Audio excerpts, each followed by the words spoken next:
I've been laughing about this for several hours. Mm-hmm. Apple, Microsoft are both sitting there saying Bing and iMessage, they're not very big. I might be right about this. The editorial aspect of it. It's like, this is what happened to Microsoft during the FTC hearings Mm-hmm. about the Xbox, right? Yep. And then various things leading up to that, where they're like, we're not that popular. Right. This thing is not doing well.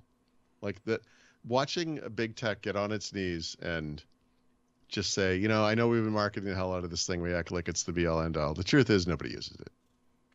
I mean, it's fact. I'm That's what sorry. they're It's doing. fascinating. It's, what a weird position for them to be in. Not that I'm going to sit here and defend Apple, because that would be ridiculous.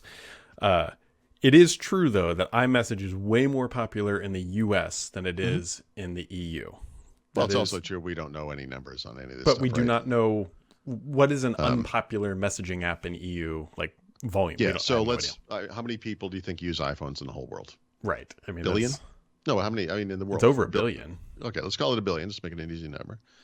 Are 50% of those people in the United States? Yeah, probably. I mean, it's really popular here. But but just benefit of the doubt. We'll just make it 50% is the United States. So that means the rest of the world accounts for 50%. What percent of the rest of the world of iPhone users do you think are in the EU? Is it 50% of that 50%? Yeah. I don't know. Let's say it isn't. Let's say it's a third. We'll completely put it in Apple's favor in this case. So let's say a third of the 50%. So 1/3 of 500 million users, whatever that is. 48 divided by 3 is what? 12, 24? No, 30, 18. What is the number? 16? 16? 160, whatever it is, something like that. 160 million. And you're telling me that they get the phone and they turn off iMessage? Are you suggesting that they wouldn't just leave this native phone feature on? I mean, I'm no one knows the numbers, but I'm just saying, let's use some logic and do a little bit of math. Poorly, I know. I'm sorry, I'm bad at this, but I think they have more than 45 million users, Brad. that's my in the EU, in that area. I really do. So they'll have to open the kimono a little bit. We may never see it, right? They could just go to the regulators and show them the data, and the EU will say yes or no, and we'll see. But it's right, fascinating. I mean, it's the 45 million number, right? Isn't that the threshold? 45 million I think so. monthly or daily right. active users. Yeah. So this is very specific. We'll see. I'm fascinated by this. Apple might try to draw some correlation between iMessage and the amount of revenues that iPhone users generate. I don't know how they would do such a thing, but to prove that they're also under that threshold. Although I think that number applies to the company, not to the product or service. I could be wrong. Anyway, yeah, no, I like I said, I'm probably going to write about this. I'm fascinated by this kind of thing. It's pretty great. Just like watching them be put in this position, and then, in this case, I don't think we're going to get the data ourselves, but the EU will come back and say yes or no, and that itself will be some indication of where they're at on these numbers. So, yeah. Well, while they're looking into all this, they could take their notes in WordPad. For now. Microsoft is killing WordPad. Have I talked about the fascinating? This is another thing I should probably write about. I don't know what this topic would be, but on Thurrott.com, there are certain articles that generate a lot of commentary from readers, right? That aren't necessarily what I would call important stories, right? So, for example, anything about Elon Musk and Twitter, for some reason, generates a lot of, because Musk is a controversial character. There's some political elements involved there. I think you get the people come out of the woodwork and they start they whatever. But I know from looking at the analytics that those articles tend to, I don't know about the WordPad one, but they also tend to underperform. So even though it's a lot of comments compared to other articles, it's not a lot of views. So it's kind of a weird comment to view ratio. There is nothing controversial or bad or weird or whatever about Microsoft getting rid of WordPad. WordPad existed originally as a write replacement. Write was the rich text editor that was in Windows 3X and before that. I forget what it looked like in Windows 95 now, because in Windows Vista probably, or 7 certainly, they added the ribbon. No, 7. They added the ribbon UI, and that's how I sort of think of it now. But the big milestone there to me was they allowed it to read Word document formats at a time when Microsoft was opening up those formats, and that's the thing people kind of don't understand about about WordPad rather. And I didn't write this, but maybe I should. Is that WordPad was really always a learning tool for developers. So the source code for the original version of WordPad is available publicly. It has been for many, many years.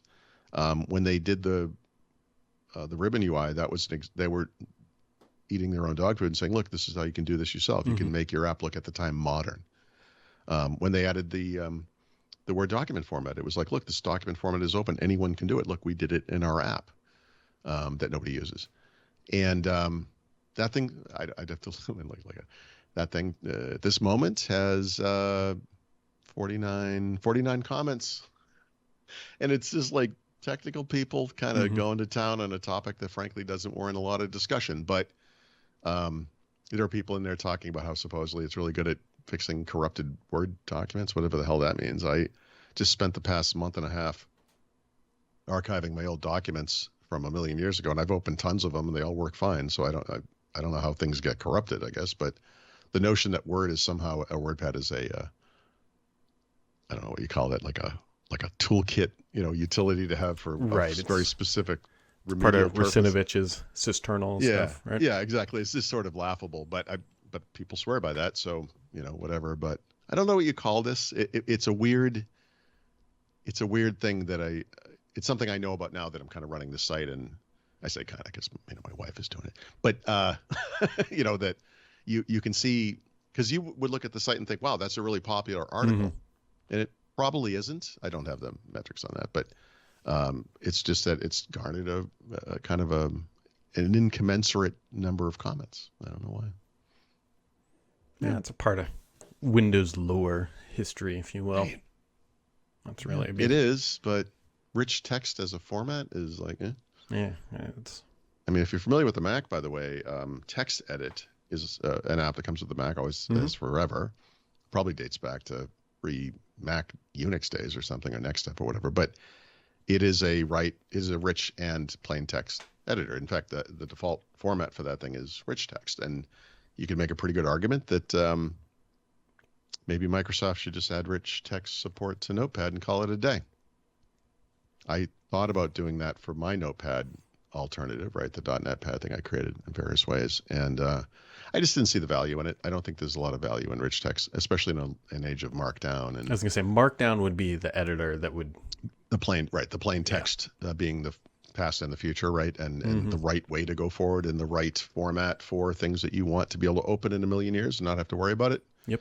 I think rich text will be left to the dustbin of history, frankly. So I think that's probably a fair assessment. Yeah, I think so. And if anybody's looking to pick up an Xbox, the Series X Carbon Black with 1 terabyte is now. Yeah.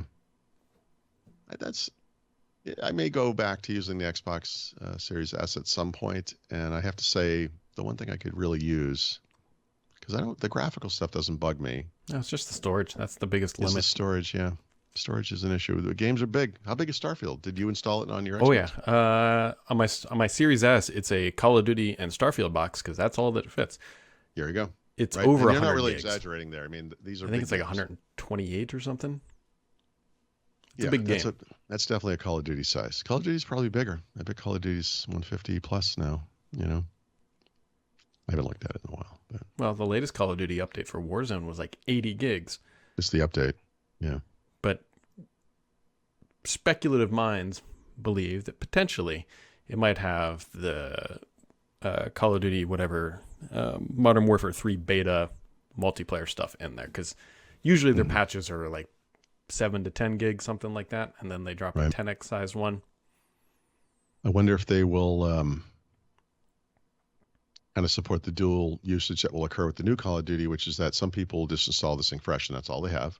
Yep. And then some people already have 2, which let's face it, probably has 50% of what's in the new game. Mm-hmm. And do you have both redundantly on your hard drive, or do you will it be smart enough to do whatever it does?